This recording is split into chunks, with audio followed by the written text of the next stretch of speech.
Halo, nama saya Muhammad Zikir Chandra Negara. Saya Mutia Latifah. Dan saya Zahra Oktam Fadila.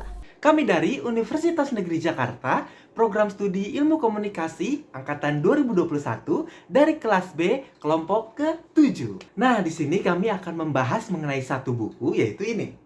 Judulnya yaitu Communication in Construction by Andrew Dainty, David Murray, dan Michael Murray. Dalam chapter ke-6 sampai chapter 9. Oh iya, tadi sebenarnya saya kurang tahu sih cara spelling namanya itu gimana, cuman ya kurang lebih seperti itu. Kalian bisa baca di sini. Organization Communication.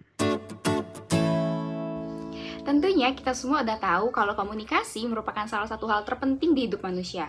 Tanpa komunikasi, manusia tidak akan bisa berinteraksi satu sama lain di kehidupan. Begitu pula dengan organisasi. Nah, di dalam suatu organisasi, komunikasi merupakan salah satu bagian terpenting demi menciptakan koordinasi yang baik antar anggota organisasi. Organization communications, atau yang biasa kita kenal dengan sebutan komunikasi organisasi, merupakan komunikasi yang dilakukan oleh sekelompok orang yang tergabung dalam satu organisasi yang memiliki banyak arus informasi dan melewati batas-batas antara departemen, tim profesional, dan yang lainnya. Nah, komunikasi dalam organisasi ini akhirnya akan menjadi sebuah sistem yang dapat menghubungkan dan membangkitkan kinerja antar karyawan satu sama lain. Kemudian, apa sih fungsi penciptaan dari komunikasi organisasi ini? Nah, tentunya penciptaan komunikasi organisasi ini didasari oleh beberapa fungsi. Fungsi yang pertama yaitu to informate atau untuk menginformasikan. Seperti yang sudah aku singgung sebelumnya, kalau komunikasi organisasi ini merupakan komunikasi yang digunakan oleh sekelompok orang dalam organisasi dalam tujuan yang sama. Nah, dengan itu tentunya orang yang melakukan komunikasi organisasi ini akan saling menyatakan pikiran, pendapat, dan pandangan. Hal ini memberi peluang bagi para pemimpin organisasi dan anggotanya untuk menyatakan pikiran, pandangan, pendapat mereka yang sehubungan dengan tugas dan fungsi yang mereka lakukan. Kemudian, fungsi yang kedua yaitu to handle atau untuk menangani. Tentunya di dalam organisasi terdapat struktur di mana pihak yang lebih tinggi akan mencoba untuk menghandle atau menangani pihak yang lebih di bawahnya. Nah, di sini fungsi komunikasi organisasi diperlukan. Kemudian, fungsi yang ketiga yaitu to motivate atau untuk memotivasi. Nah, contoh simpelnya aja nih, atasan bisa memberikan motivasi kepada karyawan sehingga memungkinkan karyawan untuk dapat melaksanakan tugas dan pekerjaannya dengan lebih baik nih melalui motivasi tersebut. And last but not least adalah fungsi yang keempat yaitu to coordinate atau untuk mengkoordinasikan. Nah, di sini fungsi komunikasi organisasi yang keempat yaitu to coordinate untuk mengatur kegiatan maupun aktivitas individu di dalam organisasi agar tetap berjalan seperti semestinya. Nah, kalau tadi kita udah ngebahas fungsi komunikasi organisasi itu apa aja, sekarang kita bakal ngebahas strategi komunikasi organisasi. Nah, kira-kira gimana ya caranya buat ngembangin strategi komunikasi biar komunikasi dalam organisasi itu berjalan dengan lebih baik dan lebih efektif? Jadi, cara yang pertama, buat memastikan sebuah komunikasi dalam organisasi itu berjalan secara efektif atau enggak, kita harus lihat ke sistem komunikasi terlebih dahulu. Tiap organisasi itu biasanya pasti memiliki alat komunikasinya masing-masing. Contoh yang pertama nih, ada sistem intranet atau akses ke surat elektronik. Nah, jadi sistem intranet ini memungkinkan suatu informasi dapat dikirimkan secara cepat ke rekan kerja lainnya nih. Ini merupakan cara yang paling mudah dan efisien buat mentransfer informasi dari satu pihak ke pihak lainnya. Sistem ini juga memungkinkan karyawan untuk memberi feedback kepada manajer menggunakan sistem yang sama. Buat yang kedua, contohnya ada majalah dan buletin. Kedua alat ini biasanya dipergunakan oleh banyak banget organisasi buat tujuan humas dan informasi internal. Selanjutnya ada papan pengumuman. Ternyata masih ada loh beberapa organisasi maupun perusahaan yang menggunakan ini. Walaupun sebenarnya nggak ada jaminan bahwa para karyawan itu bakal membaca apa yang ditaruh di papan tersebut. Tapi ternyata masih banyak banget perusahaan atau organisasi yang menggunakan ini karena cenderung mudah dan murah juga.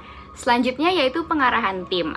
Nah, biasanya media ini melibatkan komunikasi dengan karyawan dalam bentuk kelompok yang lebih kecil buat menerima, mendiskusikan, dan memberi umpan baik tentang hal-hal yang berkaitan dengan organisasi tersebut. Nah, jadi itu dia beberapa media yang biasanya digunakan oleh perusahaan maupun organisasi untuk menyampaikan pesan di dalam organisasi tersebut. Nah, akan tetapi nih, penggunaan media seperti di atas buat menyampaikan pesan itu dapat mengalami gangguan atau noise yang dapat menghambat atau mengurangi kemampuan dalam pengirim dan menerima pesan. Nah, gangguan komunikasi ini bisa dari faktor pribadi kayak prasangka, lamunan, atau perasaan tidak mumpuni. Dan juga pengacau indera, contohnya seperti suara yang terlalu keras atau lemah, bau menyengat, dan udara panas. Situasi ini juga bisa mempengaruhi jalannya komunikasi karena situasi dapat mempengaruhi perilaku pihak yang berkomunikasi, sehingga pada waktu berkomunikasi dengan pihak lain tidak hanya harus mempertimbangkan isi dan cara penyampaian, tetapi juga situasi ketika pesan tersebut disampaikan. Oke, jadi tadi kita udah ngebahas gimana sih cara meningkatkan komunikasi di dalam organisasi agar komunikasi yang tercipta dapat berjalan secara efektif dan juga baik. Nah, tadi kan kita udah ngebahas nih komunikasi organisasi itu apa, kemudian fungsinya apa, dan gimana sih cara mengembangkan komunikasi di dalam organisasi.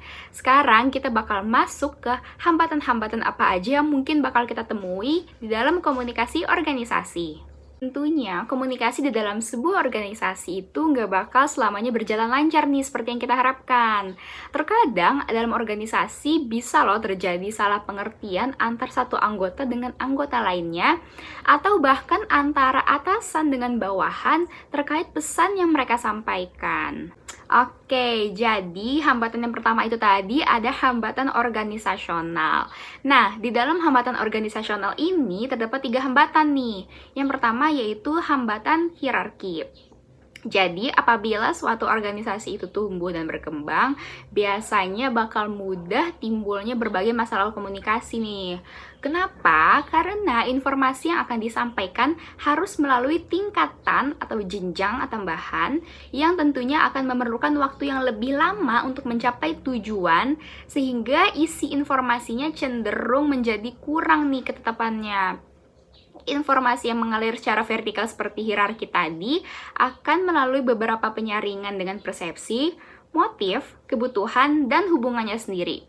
Atau dengan kata lain, setiap tingkatan dapat menambah, mengurangi, merubah, atau bahkan berbeda nih sama informasi aslinya.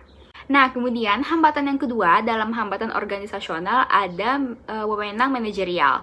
Seorang manajer bisa mencapai tujuan dengan efektif apabila dia memberikan wewenang dengan membuat keputusan. Akan tetapi, di sisi lain, seseorang yang mengatur individu lainnya bisa loh menjadi hambatan dalam berorganisasi. Beberapa pimpinan merasa nggak mampu buat menerima konflik, situasi, dan hasil yang menjadikan ia tidak memiliki power. Sebaliknya juga, banyak karyawan dengan level yang lebih rendah juga nggak mau dalam situasi yang mengharuskan mereka untuk menyampaikan informasi yang bisa bikin mereka terlibat dalam situasi yang kurang menguntungkan. Jadi tadi kita udah ngebahas hambatan komunikasi organisasi yang pertama, yaitu hambatan organisasional yang terbagi jadi 3 nih. Ada tingkatan hierarki, wewenang manajerial, dan spesialisasi. Nah, sekarang kita bakal ngebahas hambatan yang kedua, yaitu hambatan antar pribadi. Nah, jadi hambatan antar pribadi ini juga terbagi jadi 3 loh. Yang pertama ada persepsi selektif, yang kedua status atau kedudukan komunikator, dan yang ketiga keadaan membela diri. Pertama adalah persepsi selektif. Nah, jadi persepsi selektif ini merupakan harapan dari seseorang mengenai situasi, kondisi, yang hanya ingin dia dengar dan ia lihat. Manajer perlu nih buat memahami tentang kerangka kesukaan, kebutuhan, motif, tujuan, tingkat bahasan, dan stereotip dari penerima supaya komunikasi bisa berjalan secara efektif. Yang terakhir adalah keadaan membela diri. Pembelaan diri dari si komunikator dan komunikan dapat menimbulkan hambatan komunikasi loh ternyata. Hal ini membuat perbedaan dari gerakan tubuh, ekspresi wajah, dan mengundang pembelaan ke atau dan pihak lain. Contohnya adalah apabila ada seorang karyawan terancam kehilangan jabatannya, maka karyawan tersebut tidak akan bisa mengartikan informasi atau berita secara tepat dengan memberi reaksi defensif. Corporate Communication. Corporate communication atau komunikasi perusahaan merupakan serangkaian kegiatan mengelola dan mengatur komunikasi baik secara internal maupun eksternal dalam perusahaan dengan tujuan untuk menciptakan perspektif atau sudut pandang yang positif dan menguntungkan bagi para stakeholders atau pemegang kepentingan, di mana mereka adalah tempat perusahaan bergantung. Mereka memiliki peran yang sangat penting bagi perusahaan. Nah, untuk mengetahui lebih lanjut tentang corporate communication, maka bisa disimak pada gambar yang berikut ini. Stakeholder theory atau teori pemangku kepentingan ini mengatakan bahwa keberhasilan suatu perusahaan itu tidak terlepas dari peranan stakeholders. Jadi kalau misalnya dalam strategi communication atau komunikasi strategis itu kita mengenal istilah yang namanya audience. Sama halnya dengan audience, di corporate communication itu punya stakeholders. Jadi diibaratkan stakeholders adalah audience. Intinya, teori ini menggambarkan tentang manajemen perusahaan yang menguntungkan dalam kondisi apapun. Menguntungkan siapa? Menguntungkan semua pihak ataupun stakeholders. Nah, jadi siapa aja sih para stakeholder ini? Stakeholder sendiri berdasarkan jenisnya dibagi menjadi dua ya. Dibagi menjadi dua, yaitu stakeholder internal dan stakeholder eksternal. Nah, stakeholder internal adalah mereka yang memiliki hubungan langsung dengan kepemilikan, kepemimpinan, dan hubungan pekerjaan. Jadi intinya yang internal itu adalah mereka yang memiliki atau mereka yang menjalankan fungsi dari perusahaan. Nah, stakeholder internal ini meliputi CEO, pemegang saham, dan karyawan perusahaan. Sedangkan stakeholder eksternal adalah mereka yang tidak memiliki hubungan langsung atas kepemilikan, kepemimpinan, ataupun pekerjaan. Namun, para stakeholder eksternal ini sangatlah berpengaruh karena mereka bisa mempengaruhi keputusan dan tindakan yang akan dijalankan oleh perusahaan. Siapa aja mereka? Yaitu investor, lalu klien atau konsumen, bank, kompetitor, supplier, komunitas, dan media massa. Lalu mengapa stakeholders dikatakan sangat penting? Karena perusahaan bukanlah entitas yang dapat bekerja dan berkembang sendiri. Perusahaan perlu stakeholders untuk mencapai tujuan bisnisnya. Mereka perlu berhubungan baik nih dengan semua stakeholders tanpa terkecuali. Contohnya seperti ini. Ada perusahaan konstruksi, karena di bab ini kita membahas perusahaan konstruksi ya. Komunikasi di perusahaan konstruksi nih. Perusahaan konstruksi ini ada proyeknya adalah untuk membangun tempat wisata air di sekitar pemukiman warga. Nah, apakah perusahaan ini bisa langsung membangun proyek tersebut, bisa langsung menjalankannya? Tentu saja tidak. Pasti harus ada campur tangan atau peran yang besar dulu dari para stakeholders. Misalnya pekerjanya sudah pasti, investornya, kliennya, CEO-nya, bank, pemerintah harus mengurus segala perizinan segala macam, dan masyarakat tentu saja. Bisa dibayangkan nggak kalau misalnya ada suatu perusahaan konstruksi yang ingin membangun suatu proyek di dekat pemukiman kita, kalau kita nggak berhubungan baik atau perusahaan tersebut tidak mencoba untuk berhubungan baik dengan masyarakat setempat, tentu aja dapat menimbulkan hal-hal yang menghambat proyeknya nanti. Nah, kalau ada hambatan gitu kan pekerjaannya jadi nggak efisien dong, buang-buang waktu, buang-buang tenaga. Maka dari itu, kenapa masyarakat juga termasuk dari jenis stakeholder eksternal? Karena mereka juga punya peran penting nih dalam urusan bisnis perusahaan. Kalau mau lancar harus berhubungan baik dengan masyarakat setempat.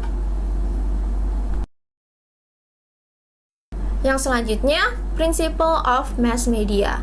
Nah, media massa sendiri dapat didefinisikan sebagai suatu alat atau platform yang digunakan untuk menyebarkan informasi kepada khalayak luas atau untuk menjangkau audiens sebanyak-banyaknya nih. Kalau tadi kita udah membahas mengenai stakeholder eksternal, di mana media massa termasuk salah satunya. Mengapa demikian? Mari simak penjelasan berikut ini. Nah, untuk bisa bertahan dan berkembang, tentu saja setiap perusahaan itu memerlukan yang namanya reputasi yang bagus. Seperti yang kita ketahui tadi, media massa itu kan digunakan untuk menyebarkan informasi seluas-luasnya. Jika kita dikelola dengan baik, dalam arti kata pihak perusahaan mampu mengkomunikasikan pesan kepada pihak media dengan baik, mereka bisa berhubungan baik dengan pihak media, dan sasarannya nanti adalah publisitas perusahaan.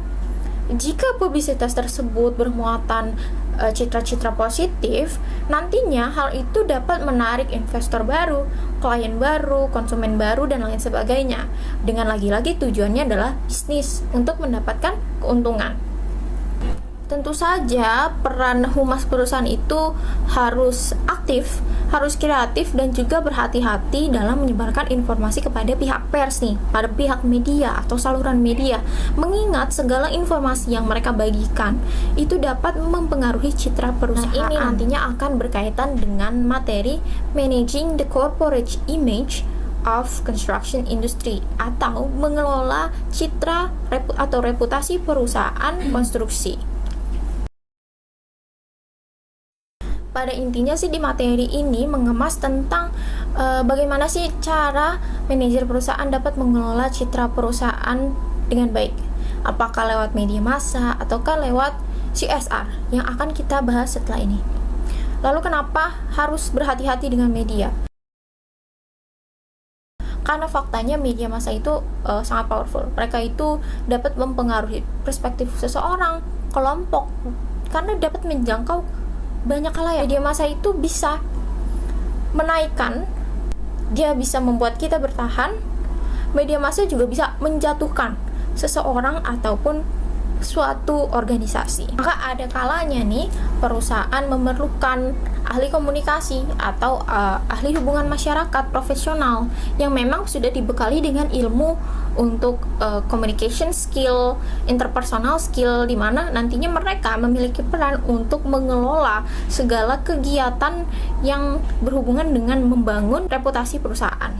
Nah, sebelumnya kan udah saya singgung nih mengenai CSR. Jadi sebenarnya CSR itu apa sih? CSR merupakan kependekan dari Corporate Social Responsibility. Nah, untuk pemahaman lebih lanjut, teman-teman bisa melihat gambar berikut ini. CSR atau Corporate Social Responsibility merupakan konsep manajemen di mana perusahaan menggabungkan kesadaran akan sosial, lingkungan pada bisnis mereka, dan berinteraksi dengan para pemangku kepentingan atau para stakeholders.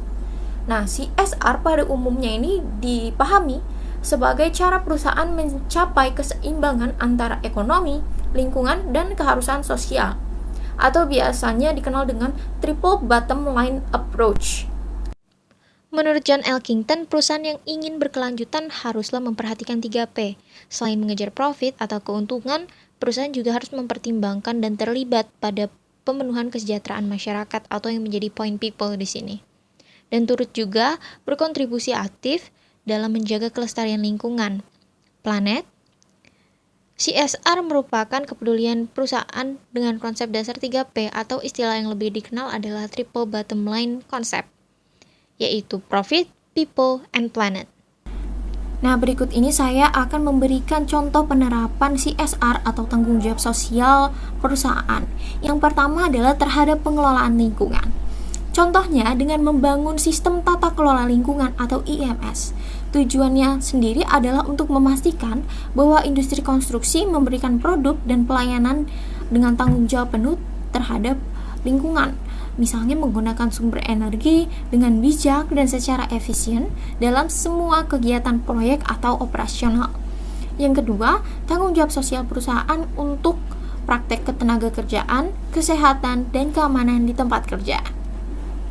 Seperti pemberian jaminan sosial dan tunjangan kesehatan melalui BPJS Kesehatan atau BPJS Ketenagakerjaan yang meliputi program pensiun, asuransi, kecelakaan dan santunan kematian, serta tunjangan pensiun dan pendidikan untuk para tanggungan karyawan. Yang ketiga, tanggung jawab sosial perusahaan untuk pelanggan, yaitu dengan mematuhi peraturan yang berlaku dan standar industri untuk memastikan keamanannya bagi para pelanggan atau pengguna produk atau jasa. Yang keempat, tanggung jawab sosial perusahaan untuk komunitas. Contohnya adalah memberikan penyediaan akses pendidikan, seperti memberikan beasiswa setiap tahunnya kepada anak-anak dari para karyawan perusahaan. Information and Communication Technology. Jika sebelumnya telah dibahas mengenai organisasi komunikasi perusahaan, maka sekarang kita akan membahas mengenai ICT atau kepanjangan dari Information and Communication Technology. Biasanya sih dalam bahasa Indonesia kita sering mendengar istilah TIK. Jadi ini adalah teknologi yang berhubungan dengan pengambilan, pengumpulan, pengolahan, penyimpangan, penyebaran, dan penyajian informasi. Tak dapat dipungkiri bahwa dalam dunia bisnis saat ini, sistem informasi dan teknologi menjadi hal yang sangat penting bagi sebuah perusahaan untuk bertahan dan berkembang. Sistem informasi dan teknologi memungkinkan perusahaan untuk mengelola informasi dengan cara baru yang lebih efisien. SIM atau System Information Management merupakan sebuah sistem yang terintegrasi berbasiskan teknologi informasi yang dirancang guna mendukung operasi, manajemen, dan fungsi pembuatan keputusan dalam sebuah perusahaan. Cara kerja baru dengan didasarkan oleh perkembangan SIM ini telah menjadi penekanan yang lebih besar pada cara orang mengeksploitasi peluang yang semakin meningkat seiring dengan perkembangan teknologi informasi dan komunikasi. Virtual working as a driver for ICT innovation, atau yang dapat diartikan sebagai kerja virtual sebagai pendorong inovasi TIK. Nah, dalam beberapa tahun terakhir, sifat dari tim sebuah industri konstruksi telah banyak berubah secara signifikan. Hal ini disebabkan oleh perubahan dalam organisasi serta sifat pekerjaan mereka. Saat ini banyak sekali organisasi besar yang tersebar, baik secara geografis maupun sektoral, sehingga mengakibatkan banyaknya pekerjaan yang mengharuskan mereka melintasi industri dan melampaui batas-batas nasional bahkan internasional. Nah, hal ini akhirnya melahirkanlah yang namanya tim virtual. Tim virtual dapat didefinisikan sebagai sekelompok orang yang berinteraksi untuk tugas yang saling berkaitan dan memiliki tujuan yang sama, serta mereka ini bekerja dengan melintasi ruang, waktu, dan batas organisasi dengan tautan teknologi komunikasi. Setidaknya terdapat 3 faktor utama yang memicu munculnya kerja secara virtual. Faktor yang pertama, terjadinya perubahan dalam kebutuhan klien. Misalnya, saat klien yang memerlukan beberapa jasa sekaligus, seperti untuk merancang, membangun, memperbaiki, dan mengelola, kemudian membutuhkan desainer, kontraktor, pemasok atau supplier, dan lain sebagainya. Faktor yang kedua karena adanya persebaran teknologi informasi. Persebaran teknologi informasi yang telah tersedia di mana-mana dalam masyarakat maju. Daya komputasi yang murah, mudah, dan internet yang telah memberikan banyak orang, terutama karyawan, dalam akses ke informasi yang mereka butuhkan guna melakukan pekerjaan mereka kapanpun dan dimanapun. Faktor yang ketiga menyangkut globalisasi pasar. Karena semakin banyak organisasi yang ingin mencoba untuk tumbuh melaksanakan proyek-proyek besar di berbagai tempat menggunakan kelompok keanggotaan yang tersebar atau tim virtual. Globalisasi pasar menjadikan tim virtual sebagai unit utama untuk mencapai keunggulan kompetitif mereka. Potential barriers to the uptake of ICT in construction, atau yang artinya potensi hambatan untuk penyerapan TIK dalam konstruksi.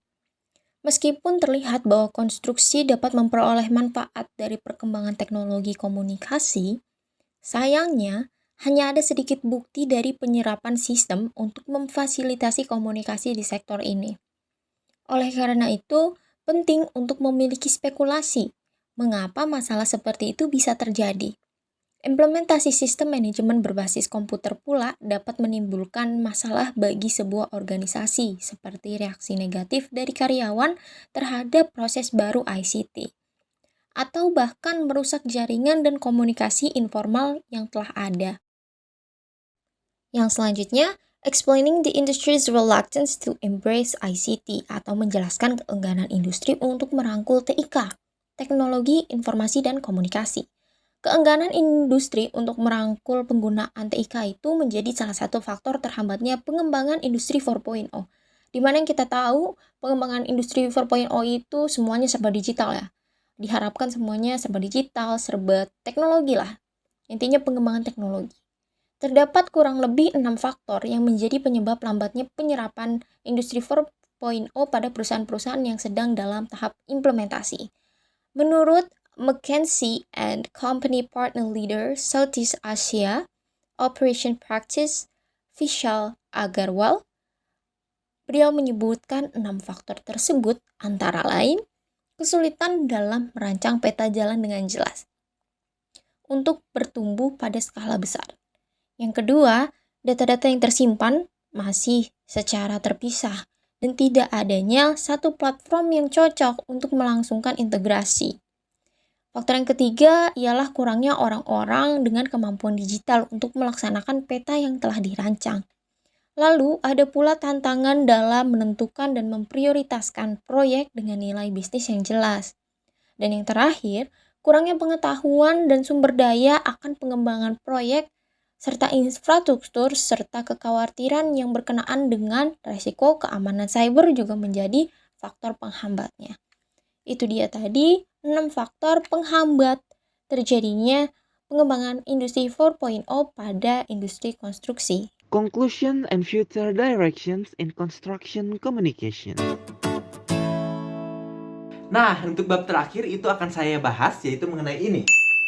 Ini merupakan bab terakhir yang sangat menarik yang harus kita bahas sebelum kita memasuki ke studi kasus dan mengkaitkan studi kasus tersebut ke dalam materi kita. Nah, jadi seperti yang tadi sudah saya tunjukkan, mungkin teman-teman juga bisa membacanya tadi, chapter 9 itu mengenai conclusion and future directions in construction communication. Nah, sebenarnya di dalam bab ini tuh sangat menarik dan ada beberapa subbab lagi sebenarnya. Dan di sini saya mungkin akan coba untuk menjelaskan per subbab-subbabnya sebelum kita memasuki contoh kasus yang nanti akan kita kaitkan gitu. Yang pertama itu, subbab pertama itu ada the construction communication context. Nah, ini merupakan dasar pembelajaran sebenarnya sebelum kita memasuki yang lebih serius lagi. Nah, di dalam subbab ini sebenarnya kita tuh dijelaskan bahwa komunikasi di dalam konstruksi industri itu tuh sangat kompleks dan dinamis. Jadi di dalam konstruksi industri itu akan terjadi banyaknya perubahan-perubahan karena bersifat proyek. Jadi tidak long term, hanya beberapa saat saja. Jadi pegawai-pegawai yang di sana itu perlu menyesuaikan diri lagi dengan lingkungannya, sehingga komunikasi yang terjalin pun harus berawal dari orientasi lagi gitu. Harus dari perkenalan lagi, gimana cara menyesuaikan budaya lagi, gimana cara menyesuaikan pemahaman-pemahaman antar si pekerja gitu. Jadi di dalam subbab ini tuh membahas mengenai hal tersebut. Nah, kita juga harus mengetahui jika secara teoritis struktur komunikasi dalam konstruksi itu harus terus berkembang pesat. Nah, dengan didasari oleh pemahaman yang berada di dalam benak atau pikiran para pekerja. Jadi pemahaman-pemahaman antar pekerja itu harus sama gitu untuk mencapai tujuan bersama.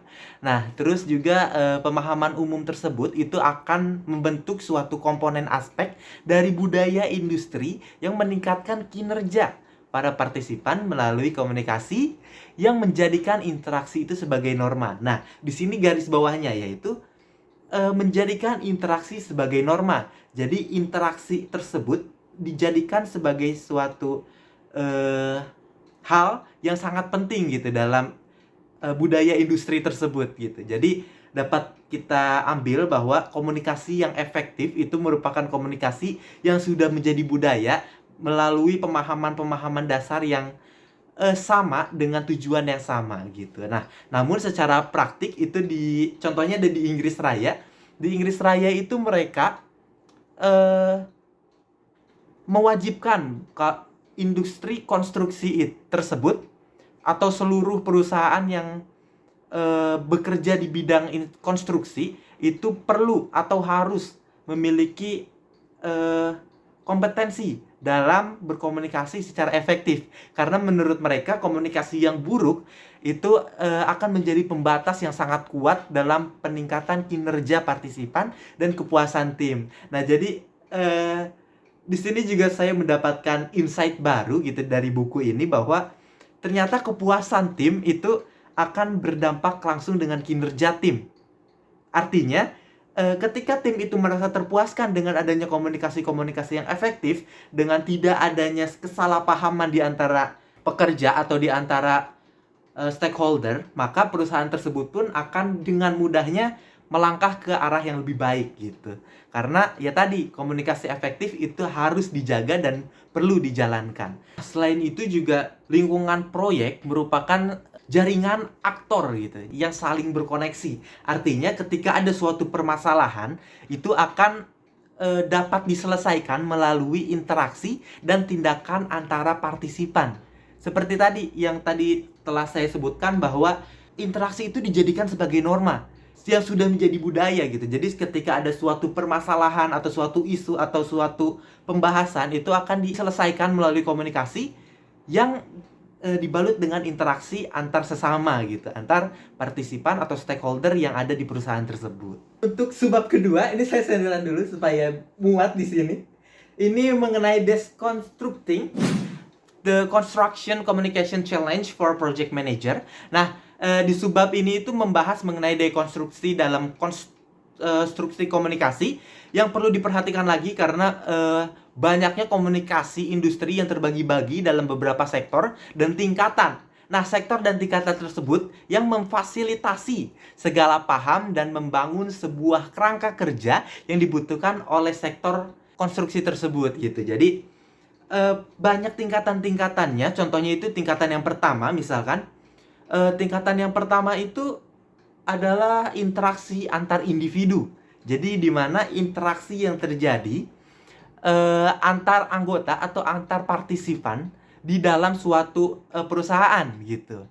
Nah, biasanya di sini itu banyak terjadi konflik atau karena mau bagaimanapun industri konstruksi itu dinamis karena dia proyek. Jadinya mau itu antar individu mungkin yang sudah long term, tapi mereka juga pasti mendapatkan shock attack lagi gitu. Karena pembahasan yang dibawa akan berbeda karena proyeknya juga berbeda gitu. Nah, ada juga tingkatan kedua yaitu tingkat kelompok atau tingkat tim. Nah, ini akan lebih kompleks lagi, akan semakin rumit lagi gitu dibandingkan dengan tingkatan interaksi pribadi. Nah, tingkatan ini tuh menjadi tantangan tersendiri nih bagi stakeholder dan manajer proyek dalam mempertahankan komunikasi efektif dalam iklim yang temporal gitu. Nah, jadi para manajer proyek ini akan dituntut untuk menjadikan dan mengembangkan tim dengan memanfaatkan sinergi dalam tim tersebut atau teamwork dalam tim tersebut agar bekerja lebih baik dengan mempertahankan ketertiban dan koherensi dari pekerja mereka gitu. Jadi tugas manajer di sini tuh sangat menonjol gitu, gimana cara dia untuk mengatur komunikasi yang terjadi di dalam perusahaannya gitu agar perusahaannya tetap berjalan dengan maksimal. Nah, selanjutnya itu ada subbab ketiga. Di sini bosen kayaknya di sini aja ya. Nah, di sini ini mengenai Future Construction Communication Challenge. Nah, di sini tuh sebenarnya itu memberitahukan kita bahwa ya tadi sebenarnya komunikasi itu suatu tantangan yang sangat berarti gitu bagi industri gitu. Nah, oleh karena itu di dalam buku ini juga kita harus mempertimbangkan gimana sih future atau kedepannya gitu. Kita harus mempersiapkan diri untuk permasalahan-permasalahan di depan. Jadi ketika kita dihadapkan dengan suatu permasalahan mengenai komunikasi, kita dapat untuk menanggulanginya gitu. Nah, sebenarnya di dalam sebab ini tuh ada poin-poin lagi, sangat banyak poin-poinnya.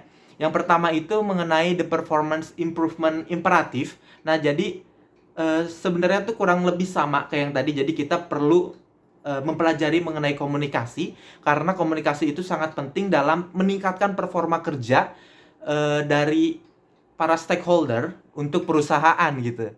Nah, jadi banyak proyek-proyek atau sektor-sektor yang memerlukan komunikasi yang efektif gitu. Nggak banyak, sepertinya semuanya memerlukan komunikasi yang efektif karena di dalam praktiknya, di dalam buku ini dijelaskan bahwa terkadang ada kesalahan penyampaian dalam hasil kerja atau dalam rapat atau dan lainnya gitu pada si klien. Nah, fungsinya di sini jadi ketika kita dihadapkan dengan suatu iklim yang sulit untuk kita kontrol gitu. Jadi kita sudah mempersiapkan nih, oh ternyata kita harus A, kita harus B. Nah, di sini dijelaskan bahwa kita harus memperbaiki komunikasi kita, komunikasi efektif kita agar penyampaian yang dilakukan kepada klien itu tidak miss gitu. Jadi klien mampu untuk menaruh kepercayaan lagi, untuk menaruh harapan lagi kepada kita, menarik banyak investor untuk perusahaan gitu. Jadi di dalam poin ini, di dalam the performance improvement imperative itu highlightnya bahwa komunikasi dapat meningkatkan kinerja, dapat meningkatkan kepercayaan dari para investor atau dari klien gitu. Nah, selanjutnya itu ada poin yang kedua, yaitu mengenai the drive for integration. Mungkin dari tadi saya belibet ya, kepanjangan kayaknya. Di sini saya akan mempersempit lagi bahwa tak jarang dalam konstruksi industri itu mengalami malfungsi atau kesalahan, baik revisi atau ketidaksempurnaan, itu akibat biasanya kesalahan desain atau bahan yang tidak sesuai, atau kesalahan dalam produksi atau kesalahan dalam konstruksi itu sendiri gitu. Jadi ketika kita mengalami malfungsi, kita harus siap untuk mendorong diri kita menuju ke perubahan atau menuju ke berintegrasi gitu, supaya kita bangun kembali dan dapat memperbaiki citra diri lagi gitu. Terus poin selanjutnya itu ada the shift towards a service oriented industry. Nah, di poin ini sebenarnya memberikan insight lagi buat saya. Ternyata industri konstruksi itu tidak hanya menyediakan barang saja gitu, tapi ketika ada suatu pergeseran yang mengharuskan untuk bekerja sama, kita juga harus siap untuk menyediakan jasa gitu. Jadi industri konstruksi itu tidak monoton sebenarnya. Jadi harus siap ketika ada pergeseran gitu. Nah, waktu dulu, nggak zaman dulu juga sih maksudnya, mungkin beberapa waktu yang lalu atau tahun yang lalu, itu biasanya, mungkin sekarang juga masih ada, industri konstruksi itu biasanya mempunyai koperasi atau pengimpor barang sendiri gitu. Tapi kini mungkin karena sudah makin banyak konstruksi industri, jadinya mereka tidak mempunyai koperasi sendiri, yang akhirnya biasanya melakukan transfer orang. Transfer orang itu dalam maksud pengalihan kerja gitu, dari perusahaan lain ke perusahaan kita gitu. Nah, selanjutnya itu ada the need to influence workforce behaviors gitu. Jadi di sini tuh buku ini tuh juga menjelaskan. Jadi saya juga pas lihatnya tuh, wow, ternyata kayak gini ya gitu. Jadi komunikasi itu bukan hanya sebagai alat penyampaian informasi atau pesan, tapi juga komunikasi juga sangat diperlukan untuk memanipulasi atau merubah sikap dan perilaku dari tenaga kerja kita. Jadi komunikasi itu tuh bisa merubah psikis gitu. Jadi bagaimana kita melakukan komunikasi yang efektif supaya para pekerja kita ini terpuaskan dan dapat berpengaruh terhadap kinerjanya gitu. Jadi sangat penting komunikasi yang efektif dalam industri konstruksi tersebut. Poin selanjutnya di dalam subbab ini sebenarnya ada banyak ya poinnya. Ini poin kelima by the way. Poin kelima ini ada the need embrace workforce diversification kalau nggak salah. Pasti benar. Nah, jadi di poin ini itu menjelaskan bahwa konstruksi industri di berbagai negara kini banyak menggunakan fitur modern, yaitu mengangkat tentang multikulturalisme atau mengangkat mengenai orang-orang yang dalam historical dia itu tersudut gitu, seperti perempuan yang dulu nggak boleh bekerja gitu, atau Black Lives Matter gitu, atau yang lainnya gitu. Pokoknya yang secara historical mereka itu dulu tersudutkan. Nah, kini di zaman modern ini banyak perusahaan konstruksi industri yang memanfaatkan tersebut, karena sekarang banyak, kalau di sini sih namanya SJW SJW yang menyuarakan tentang hal itu, sehingga ketika ada suatu industri konstruksi yang menyuarakan tentang hal tersebut, mereka pasti akan naik gitu dan akan terkenal. Oleh karena itu, terkadang juga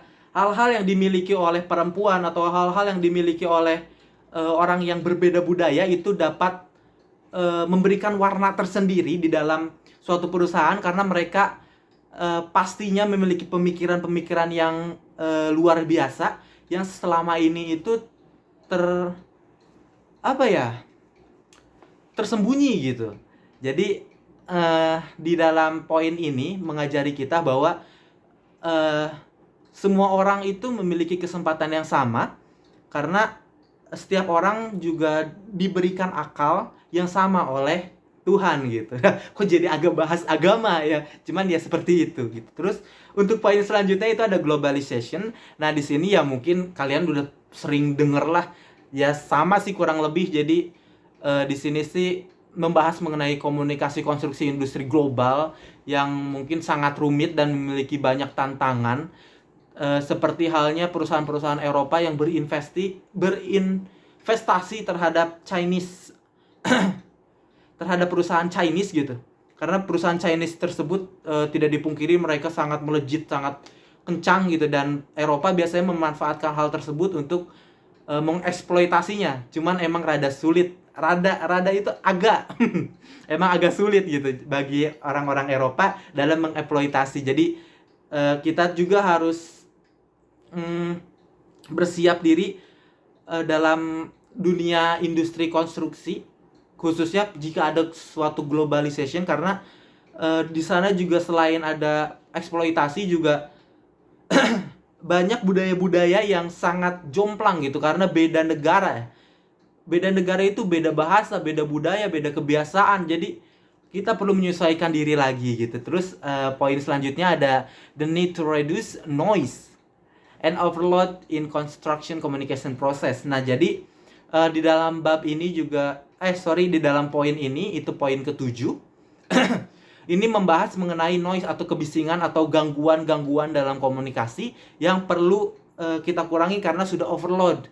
Gitu. Jadi gimana caranya komunikasi efektif mengurangi kebisingan-kebisingan tersebut gitu. Lalu selanjutnya ini merupakan poin terakhir, yaitu poin ke-8, yaitu mengenai the need to communicate new image for construction gitu. Jadi seperti sudah yang dibahas sebelumnya, ini sudah dibahas sebenarnya. Jadi perusahaan-perusahaan atau stakeholder atau manajer atau siapapun yang terlibat di dalamnya, di dalam suatu perusahaan itu harus mengkomunikasikan bahwa perusahaan yang mereka ikuti itu adalah perusahaan yang baik. Jadi harus membangun citra baik dalam perusahaan, baik dari individu ke individu atau individu ke tim atau individu ke media atau yang lain sebagainya. Yang penting kita itu perlu untuk membangun image yang baik terhadap khalayak gitu. Mungkin di poin ini hanya segitu saja. Kita akan masuk ke poin selanjutnya. Nah, selanjutnya ini ada subbab keempat. Tadi kan 3 terakhir ya dengan poin-poinnya yang banyak. Nah, yang keempat ini mengenai the role of communication in enabling change gitu. Jadi di sini itu membahas mengenai industri konstruksi itu memiliki cara yang cukup panjang dan kompleks dalam menanggapi sebuah desakan pemerintah, klien hingga perusahaan besar lainnya gitu. Jadi desakan tersebut itu menyebabkan perusahaan dalam industri konstruksi ke tahap intoleransi terhadap kerja keras melalui hubungan kerja buruk antar partisipan proyek. Nah, selain ini juga peningkatan kerja disampaikan melalui kinerja bersama yang efektif antar pihak-pihak terkait. Nah, dengan demikian komunikasi yang efektif itu menawarkan saluran potensial untuk memfasilitasi penyampaian proses pada hasil kerja yang diterapkan. Nah, jadi organisasi konstruksi itu menolak gagasan ini one size fit all. Jadi mereka itu nggak mau menolak gagasan satu ukuran itu muat untuk semuanya gitu, karena dalam praktiknya organisasi konstruksi itu memprioritaskan pengembangan yang kuat dan fleksibel terhadap strategi komunikasi yang mengakui kebutuhan di setiap perusahaan yang bekerja secara bersama-sama itu berbeda. Jadi artinya setiap perusahaan A dan perusahaan B itu memiliki kebutuhan yang berbeda gitu, sehingga organisasi konstruksi itu menolak gagasan, pokoknya sangat-sangat menolak gagasan satu ukuran itu bisa untuk siapa saja gitu, fit untuk semuanya gitu. Nah, lalu selanjutnya mungkin supaya nggak lama-lama ya, kita akan masuki subbab selanjutnya, yaitu di sini kali ya ditampilin ini nih, kalian bisa baca di sini, yaitu mengenai deconstruction project manager as an enabler of communication gitu.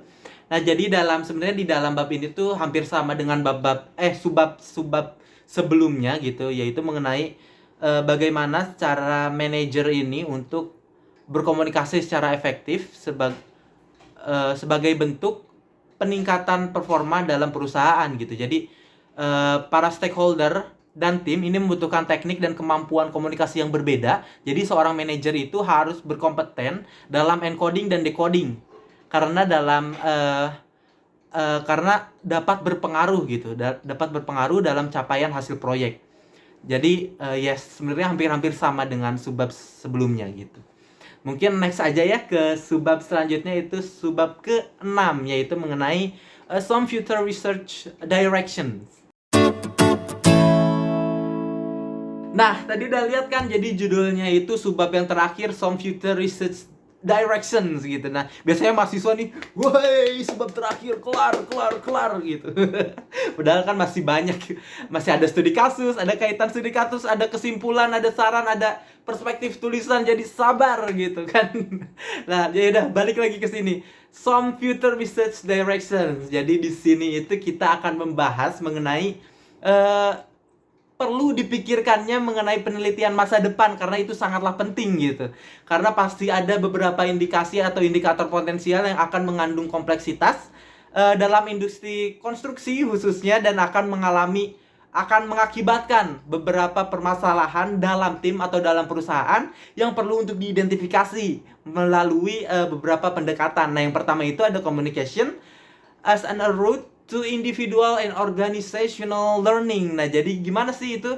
Jadi peluang penelitian yang menyangkut mengenai peran komunikasi dalam transisi peralihan. Jadi perusahaan konstruksi itu dialihkan menjadi sebuah organisasi pembelajaran dengan komunikasi efektif. Nah, ini akan menjadi kunci dalam interaksi dan tindakan sebagai enabler dari difusi pengetahuan. Nah, walaupun terdengar mudah ya, tapi hingga saat ini capaian untuk hal tersebut itu masih sulit. Karena ya seperti yang kita ketahui bahwa dunia industri konstruksi itu sangatlah dinamis gitu, dan berbasis terhadap proyek. Artinya hanya temporal gitu. Terus yang kedua itu communication as a route to effective HRM. Jadi komunikasi itu merupakan fasilitator yang sangat penting untuk human research management. Nah, namun apabila fungsi tersebut itu berjalan dengan buruk, maka akan berdampak sangat buruk juga nih. Jadi perlu untuk diteliti lagi gitu. Jadi agak belibet. Jadi jika itu gagal, maka keefektivitasan dalam bekerja juga akan menurun gitu. Jadi diperlukan dua dimensi dalam pengelolaan SDM untuk mengawasi dan memastikan terjalinnya komunikasi yang efektif, baik manajer, pekerja, maupun antar keduanya gitu.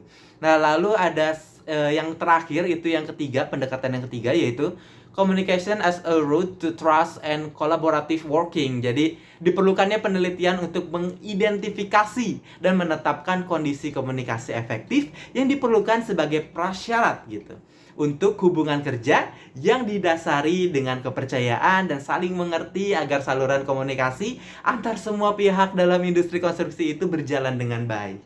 Nah, jadi mungkin hanya segitu aja ya untuk materinya. Kita akan berlanjut ke studi kasus. Jadi studi kasusnya itu bisa ditempel di sini aku ya. Ntar aku minggir dulu. Nah, bisa ditempel di sini aku. Jadi studi kasusnya itu kalian bisa baca, yaitu Kadin dorong industri konstruksi memanfaatkan teknologi digital. Jadi Ketua Umum Kamar Dagang Indonesia atau Kadin, Rosan Ruslani, mengatakan bahwa industri konstruksi itu menjadi penopang untuk perekonomian Indonesia, khususnya pada saat pandemi COVID-19. Jadi wow gitu. Konstruksi industri itu sangat penting gitu bagi Indonesia ya, khususnya dalam sektor industri, tentunya konstruksi ya. Oleh karena itu, Bapak Rosan Ruslani pada saat itu mengatakan bahwa itu harus ditingkatkan lagi gitu dengan memanfaatkan teknologi digital. Jadi harus diberikan inovasi-inovasi terbarukan untuk industri konstruksi agar tidak ketinggalan gitu. Terus selanjutnya apa nih kaitannya gitu kan? Mungkin kalian bertanya-tanya, apa sih kaitannya? Tadi perasaan materi panjang banget, kok sekarang kasus cuman dikit gitu. Sabar, karena kita belum dikaitkan gitu. Ini cuman dibacain intisari dari kasus tersebut. Nah, ini nanti kita ubah ke sebelahnya, maksudnya ke halaman berikutnya dari artikel tersebut gitu, atau dari berita tersebut. Oh iya, berita kita ngambil dari kompas.com, khususnya di tahun 2020 gitu. Nanti kalian bisa pause untuk baca keseluruhannya gitu. Oke, sekarang kita masuk ke kaitan contoh kasus terhadap materi gitu. Check it out. Oke, sekarang kita akan mempelajari nih mengenai kaitan studi kasus yang tadi barusan saya sampaikan dengan materi, yaitu pernyataan Ketua Umum Kamar Dagang Indonesia atau Kadin, Bapak Rosan Ruslani ya tadi, itu sejalan dengan apa yang telah kita sampaikan tadi dengan materinya. Khususnya itu pada materi Information and Communication. Nah, jadi kebutuhan akan perkembangan teknologi digital dalam industri konstruksi memang telah menjadi konsen utama oleh pemerintah saat ini. Karena industri konstruksi itu telah menjadi salah satu kekuatan pembangunan Indonesia gitu. Terlebih lagi pada saat pandemi COVID-19. Nah, seperti halnya ada lagi yang cocok, yaitu mengenai potential barrier gitu to the uptake of ICT in construction, atau potensi hambatan gitu dalam penyerapan teknologi informasi dan komunikasi di industri. Nah, konstruksi itu disebutkan bahwa persentase penggunaan TIC itu masih sangat sedikit, di mana hanya ada beberapa sektor saja gitu yang berhasil menerapkan sistem TIC. Nah, terus juga di era revolusi industri 4.0, di mana perkembangan teknologi di dunia menjadi semakin pesat. Nah, hal ini tentu membawa dampak yang baik bagi industri konstruksi di Indonesia. Namun, meski memberikan dampak yang positif dalam perkembangan teknologi, ada juga nih masalah yang bisa menghambat perkembangan tersebut di Indonesia sendiri. Seperti masalah penerapan yang menjadi utama gitu. Lagi-lagi kenapa kok bisa sih penerapan menjadi masalah gitu? Padahal kan tinggal diterapin, apa susahnya sih gitu kan. Mungkin pemikiran-pemikiran yang ada di kepala kita. Karena lagi-lagi kualitas SDM di Indonesia atau tenaga ahli yang di Indonesia itu belum mumpuni. Karena mereka memiliki latar belakang pendidikan yang berbeda-beda gitu. Jadi masih banyaknya masyarakat Indonesia yang belum mahir nih dalam menggunakan teknologi, dan itu menjadi hambatan yang sangat besar gitu. Padahal melalui revolusi industri 4.0 ini banyak pekerjaan yang digantikan oleh mesin atau robot. Jadi semakin hari semakin habis gitu pekerja dengan makhluk hidup gitu. Oke, mungkin segitu dulu. Kita akan masuk ke perspektif tulisan. Nah, sebenarnya perspektif tulisan ini merupakan semacam kesimpulan ya. Pokoknya ini perspektif tulisan, mungkin kalian juga bisa memahaminya walaupun beda dengan kesimpulan. Jadi perspektif tulisan yang akan saya bacakan yaitu